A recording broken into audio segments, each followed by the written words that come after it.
j'ai pour moi un témoignage plus grand que celui de Jean.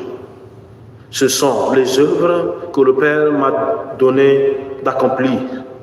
Les œuvres même que je fais témoignent que le Père m'a envoyé. Et le Père qui m'a envoyé, lui, m'a rendu témoignage. Vous n'avez jamais entendu sa voix, vous n'avez jamais vu sa face, et vous ne laissez pas sa parole demeurer en vous, puisque vous ne croyez pas en celui que le Père a envoyé. Vous scrutez les Écritures parce que vous pensez y trouver la vie éternelle. Or, ce sont les Écritures qui me rendent témoignage et vous ne voulez pas venir à moi pour avoir la vie. La gloire, je ne la reçois pas des hommes. D'ailleurs, je vous connais. Vous n'avez pas en vous l'amour de Dieu. Moi, je suis venu au nom de mon Père et vous ne me recevez pas. Qu'un autre vienne en son nom propre, celui-là, vous le recevrez.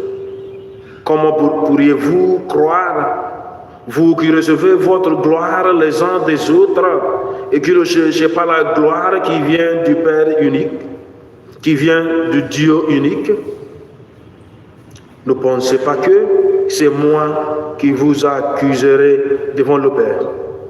Votre accusateur, c'est Moïse, en qui vous avez mis votre espérance.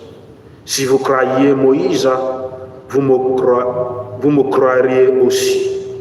Car c'est à mon sujet qu'il a écrit. Mais si vous ne croyez pas ces écrits, comment croirez-vous mes paroles?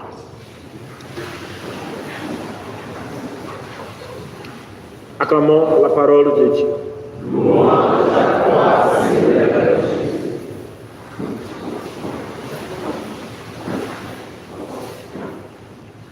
Changez vos cœurs, croyez la parole du Père.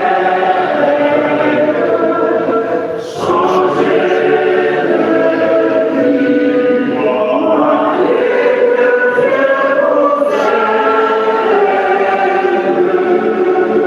que chers frères et sœurs, on ne peut pas faire voir celui qui refuse d'ouvrir les yeux.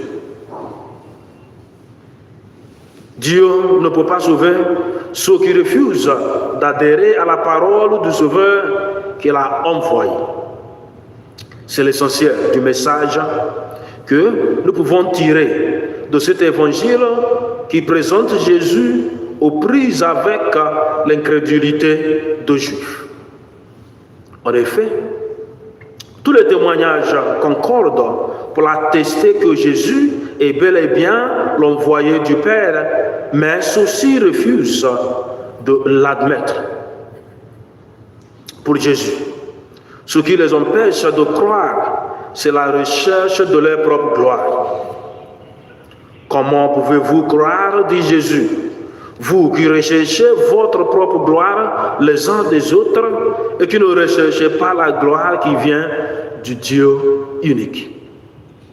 Frères et sœurs bien-aimés, cette interpellation du Christ nous concerne à plusieurs titres, car très souvent, dans nos pratiques religieuses, nous cherchons non pas la gloire de Dieu, mais la satisfaction de nos vanités personnelles. En ce temps de carême, Jésus nous invite à dominer en nous toute tendance de vaine gloire pour croire véritablement en Dieu. Et croire en Dieu signifie rechercher en toutes choses sa gloire, en faisant en sorte que toute notre vie se réfère sans cesse à lui qui règne pour les siècles des siècles.